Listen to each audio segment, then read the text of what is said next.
Welcome to Penrose Learning, where we make understanding easy. You'll start by protecting data. Make a fresh iCloud or Finder backup of your current iPhone because the watch backup is included. Once done, keep the old iPhone within range and place your Apple Watch on its charger at least half charged. Open the Watch app on the old iPhone and tap the watch icon, then choose Unpair Apple Watch. This preserves an encrypted backup and removes activation lock so you can pair to the new phone. With your new iPhone restored from the backup you just made, unlock it and open the Watch app. Tap Start Pairing and hold the Apple Watch close to the phone until the animation appears.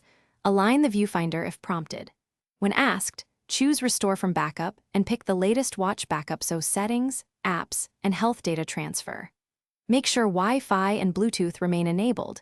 Keep both devices near each other until the process completes to avoid corrupted syncs. Once restored, follow on-screen prompts to sign in with your Apple ID and re-enable features such as Apple Pay and cellular plans. Allow time for apps and health data to sync. This can take from 10 minutes up to an hour depending on size. If pairing fails or the watch shows activation lock, restart both the iPhone and Apple Watch. Confirm you used the same Apple ID, then retry Unpair/Pair. If problems persist, remove the watch from iCloud.com or contact Apple support for activation lock help.